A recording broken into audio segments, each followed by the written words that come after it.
you're not making your dream smaller to fit what you don't want. So an example of this is if I am working in a job that I'm really not enjoying, I might start to list, I don't want to work with this kind of boss. I don't want to work in this kind of job. I don't want to earn this kind of salary. But actually, that's all just related to that job. So if I start to dream from that place, then I'm going to be saying, I want to earn twice as much as I earn now, as opposed to the number you actually really want to earn. You're just letting yourself see the ways that you might be keeping it a little bit smaller and the way that your dream might be shaped more by what you don't want than actually what you do. Welcome to Don't Step on the Bluebells, the podcast where personal healing and transformation take center stage. I'm your host, Amanda Parker, and I'm a fellow seeker on the journey of personal growth. Join me as I delve into the stories of gifted healers, guides, and everyday people who have experienced remarkable transformations. Listen in as they share their practical wisdom to enrich your everyday life. And don't forget to hit subscribe and never miss a new episode. Welcome to today's episode of Don't Step on the Bluebells. I'm your host, Amanda Parker, and today we're diving into a topic that I would say is quite controversial. Today, we're talking all things manifestation. And this is a word that used to really trigger me because I thought it was just something that someone wanted to sell me on, that there was this possibility to quote unquote create the life I wanted. And I didn't really believe it was true. That was until I started to see the impact both of choosing to manifest things consciously into my life and the impact of being unconscious about what I was already manifesting without intending to.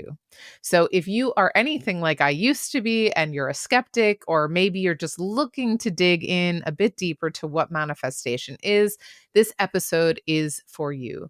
First, you're going to understand how you're already manifesting, even if you don't even believe in it yet. Second, you're going to learn the process that I use each time that I want to bring something new into my life. What are the steps that I take to make that happen? And then third, you're going to learn how to embody your future self today. That's the person that is already having and receiving and doing all the things that you want in your future. So I am so looking forward to bring this episode to you and cannot wait to dive into the topic of manifestation. Let's dive in. Today, I'm going to be teaching you how to manifest anything you want. The truth is that I never used to believe in manifestation. I didn't really understand it, and it's a word that's often hyped. So we see it all over our social media feed, or you hear people talking about it, but it's something that can really be overused to the point where you're not even sure if it's true or real. So I want to tell you that we are always manifesting. So we are literally always creating our experience of the world. The thing is that most of us are not creating consciously. So our experience of having that same type of relationship happen over and over again, or going into a workplace and having that same exhausting pattern with whoever our boss is or whatever the company is, those are things that we're actually manifesting because we believe that they're true. And our whole experience and body and system are telling us that that's true and that's how things are. So if you don't believe in manifestation, well, first of all, maybe this isn't for you. Second of all, take a look through your life to see places where you have been creating experiences exactly as you don't want them. So just by not wanting them reinforcing, we might accidentally be bringing that very thing into our life. That being said, manifestation is real. It is possible to be intentional about the things that we want to bring into our life instead of it happening by accident. And there are tools that can support you to create exactly what you want in your life. The truth is that I have many tools that have supported me over the years, but I want to teach you one specific methodology that has been working for me over the last couple of years very strongly, and something that I teach and work with my clients on that gets them the results that they're looking for as well.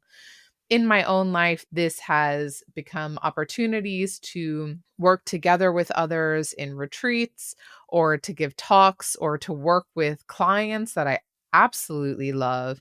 It has helped me to find the house that we're living in now with a beautiful garden, and it's technically a suburb of northern London. So, really finding all of these different things in my life almost exactly how I imagined them to be. So, the very first step when you want to manifest anything is to get clear on what you want. This can be incredibly challenging. I know it sounds so simple. Oh, yeah, great. Just find out what I want. Like some of us spent years or decades trying to figure that out. But the truth is that the clearer that we can be about, I want this thing so badly that we know it, the easier it's going to be to go through the process. So if you're a person who has a lot of ideas, I'm raising my hand on this one. If there's many different things that you might want, or you're not that clear on what the one thing is, you can start this process by just choosing one thing that you would love to see in your life. It doesn't have to be the big ultimate goal. It doesn't have to be, I'm earning, £1 million a year. It can be, I have a steady income through my business. And the more that you get practice and start to believe that this is possible because you'll see results in your life, then over time you can start to up the stakes and wish and hope and think of and dream of bigger things that maybe you're not ready to step into today. That's an important piece because if we start to think of something that's too big, if I say, I want to, run a retreat center, if it's very far from my current reality, there's going to be a part of me that might not believe it at all. And then the work that I'm going to have to do is going to be harder to get to a place of actually believing from where I am right now, which is like, yeah, right. Like, there's no way this is going to happen. So you might want to start with something a bit smaller as you test this process, and you'll also find ways to make it more your own. So the first thing is to get clear on what you want. And you might do this just by writing out all of the different things that you want and seeing which really has that like electric charge. Maybe it has to do with your appearance or your weight or your job or your romantic life or the money in your bank account. The sky's the limit. Take your pick. One thing that actually feels really potent and important for you. As soon as you can actually get clear on what it is that you do want, you can also write a counter list of all the things you don't want. This might help you to really test the ground of the thing that you say that's really important to you. And sometimes you can do this in reverse because while it may be difficult to get that clarity on exactly what we want, very often we know what we don't want. So this might help you to be able to narrow down the field of the thing that you really want to bring into your life and give you a lot of clarity on what's actually not working for you now. This also has the added benefit that you're not making your dreams smaller to fit what you don't want. So an example of this is if I am working in a job that I'm really not enjoying, I might start to list, I don't want to work with this kind of boss. I don't want to work in this kind of job. I don't want to earn this kind of salary. But actually, that's all just related to that job. So if I start to dream from that place, then I'm going to be saying, I want to earn twice as much as I earn now, as opposed to the number you actually really want to earn. Or you might say, I don't want to work in finance anymore, as opposed to, I really want to work in theater. So you're just letting yourself see the ways that you might be keeping it a little bit smaller, and the way that your dream might be shaped more by what you don't want than actually what you do. So when you've completed that list of what you don't want, you can check in again on the thing that you really want to manifest in your life and make sure that it still holds true, not based on exactly what you have today, but based on what your heart is really calling you for. So once you have this clear, you start to think about, who will you become as a result of having this thing. So if you start to really imagine, if I have XYZ, the thing that you want to manifest, I will be more confident. I will be more empowered. I will feel really sexy, or I'll feel strong, or I'll feel beautiful, or I'll be able to accomplish 20 times as much as what I can accomplish today. So you start to really connect yourself into the person that you are becoming and that you will become when this manifestation comes to life. So this is actually helping you to not only imagine a future that you can't yet see. So you're starting to create a picture for yourself of what that future is really going to look like, but it also helps you to start embodying those qualities already. One of the quickest ways that we can bring our manifestations to us and bring them to life is to already embody that thing, that person, the way that we're going to be when we have that, to already embody that today. When you start to come up with what those characteristics are, the things that you want to embody, that you know you're stepping into and becoming, you can do a side project just to measure today. How confident do I feel? How much in my power do I feel? How beautiful do I feel? And give yourself this ranking to get an understanding on a scale of 1 to 10. Where am I now? And you start to see where you need to be when you're actually bringing this thing to life. So that will give you one indication of where your energy is, of where you are, of how you are actually embodying the person that you want to become in the future already today, or how you're not. The next step, because this is going to bring up a lot of doubts, a lot of fears, a lot of questions. You might be saying, yeah, okay, I want to feel more beautiful, but today I feel like 7 out of 10. I don't really feel that beautiful. Great. Your doubts are going to start rising to the surface very quickly. We are not going to ignore them. We're not going to pretend they're not there. We're not gaslighting ourselves or our emotions. What we want to be doing now is to really honor those fears and honor those doubts. You're going to write out every single doubt and fear and negative thought that you have about either yourself or what will happen when this thing will come true.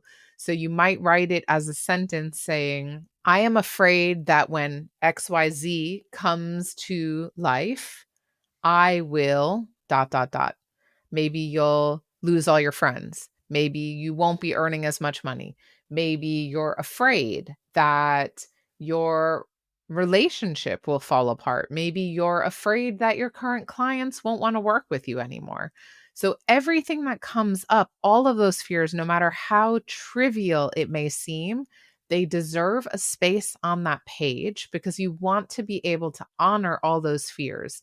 When we give light to those fears, it doesn't make them worse. It actually makes us, even in that moment, already feel better. So, one of my favorite practices is to burn this. I like to do this at the full moon. If your timing coincides, you write out all your fears and you offer it to the fire to be transmuted into energy. Because when you do, you're releasing all of that fear to the universe. You're saying, all right, these are the fears. I don't want to hold them anymore. These aren't mine. Please take them and change them into energy that's actually going to support what I want to bring into my life. You may even find that you want to do this 2 or 3 different times. It might not just be something that you do once if those fears are really still gripping you or that doubt holds really strong. Again, it's very important here that you're not gaslighting yourself, that you're not pretending that the fears aren't there, because we all have fears. And as we start to step into something bigger or really imagine our dreams coming to life, that can feel scary if we're not used to that being our regular experience of daily life. So after you have decluttered some of those fears and some of those doubts, that you start to really acknowledge them and allow them to move through you and out of you, you are going to call in guides that can support you on this process. So a guide might be your higher self. A guide might be your inner child. A guide might be a spiritual being or an archangel or something that represents a supportive, loving energy that can help you bring this to life. The more experience that you have working with guides, the more you might be able to tailor the specific guide to what the goal is that you want to work through.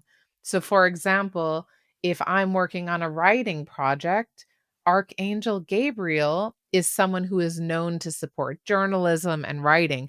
I might want to intentionally call Archangel Gabriel into my daily practices so that I can feel supported by his energy. There might be other guides that speak to you better. So you can think about what the thing is that you want to manifest, that you want to bring to life. You can do a Google search to find out which guides or ascended masters might support you in that process. Or perhaps there's a loved one that you already know who has been supportive in your life. Maybe they've passed over, maybe they're still living. This could be someone that you call in their energy to be supportive.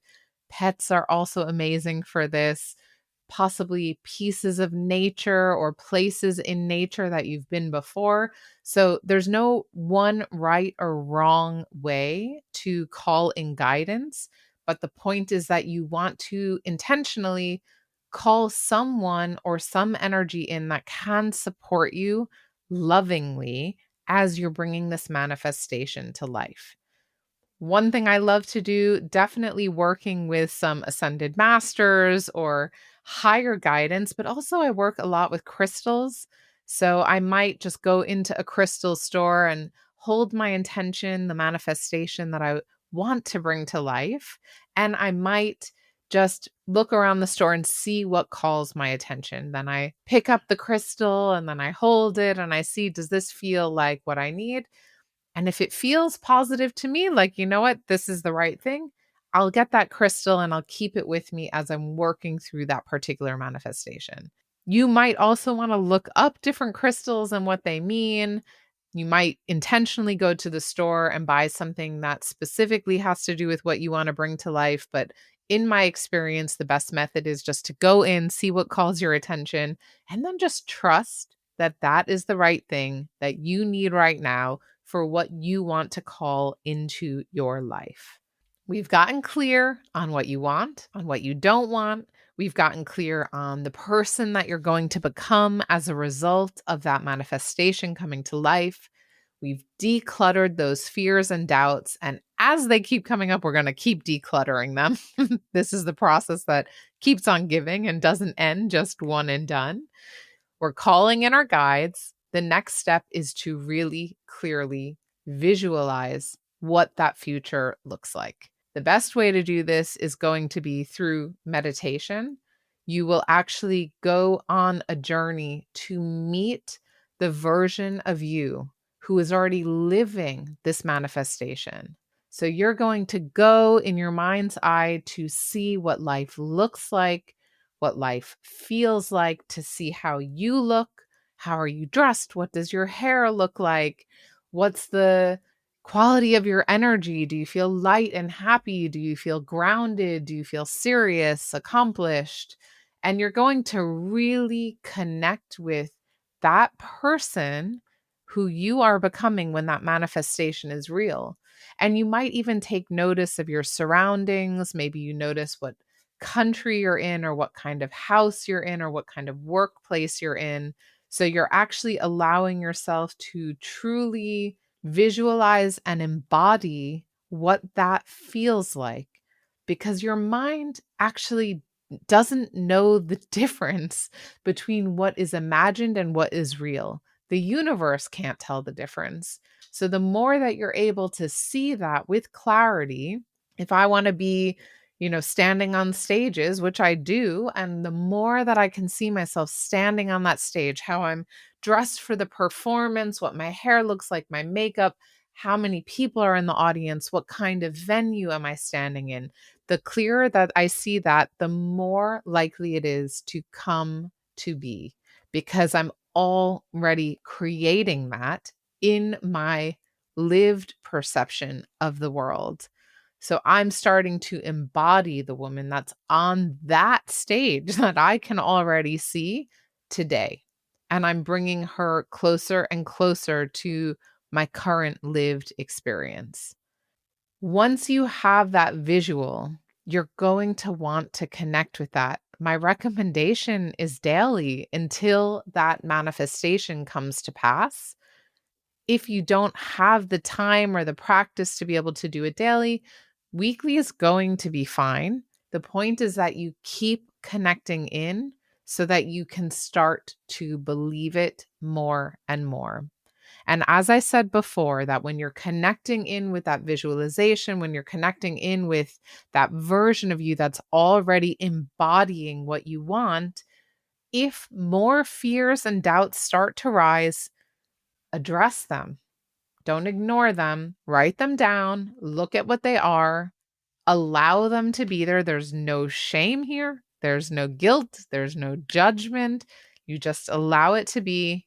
And you can go through that process again of writing it all out and burning it because you want to get really comfortable being able to see the fears as they come up, face them, and allow them to move out, allow them to move on. You will also, at this stage, create a list of affirmations that help you to remember in words what it is that you're creating. I am a speaker.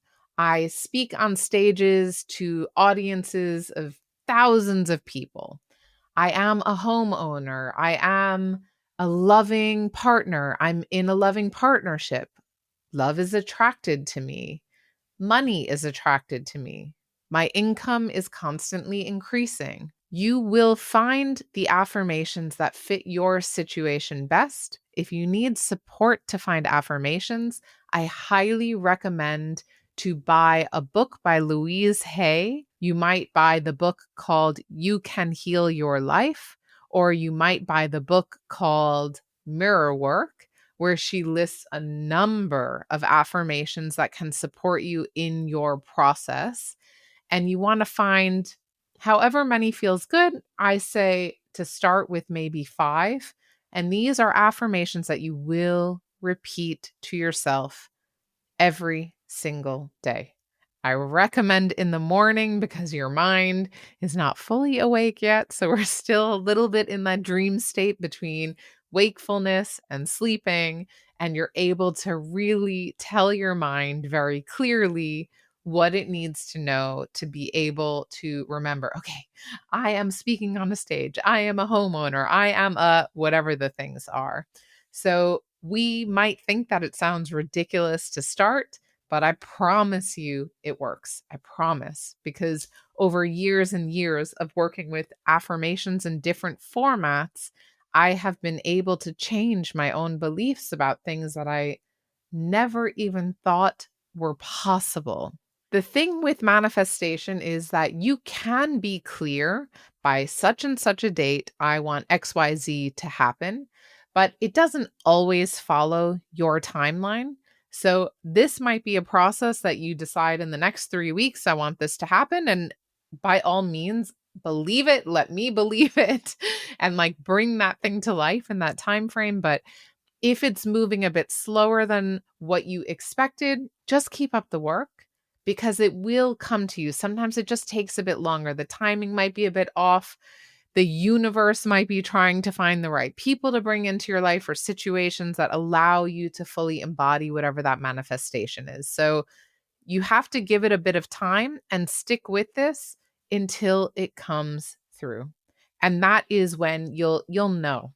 You will understand that moment when this has come true into your life and you'll be able to say, "All right, this works." So, this is the process: defining what you want, defining what you don't want, understanding who you will become, decluttering your fears and doubts, calling in your guides to support the process, visualizing that future so that you can embody that person that you're becoming and what that looks like, using that visualization on a daily basis, and also creating affirmations that help you to remember who you're becoming and what you're stepping into on a daily basis. I am so excited to see what manifestations you bring to life. If you need support along the process, just reach out. Let me know what you're working on. Let me know where you're getting stuck and ask for the support that you need along the way, because you will not be alone and you are definitely creating something very new in your life. So I wish you all the luck in the world. Luck is the wrong word. I really wish you joy in this process of bringing those dreams to life, and cannot wait to hear what you're working towards and also the moment that those manifestations actually come to be. Thanks for tuning in to today's episode of Don't Step on the Bluebells. If you enjoyed this conversation, please give the podcast a 5-star rating wherever you listen. And don't forget to hit subscribe and follow along so you never miss a new episode.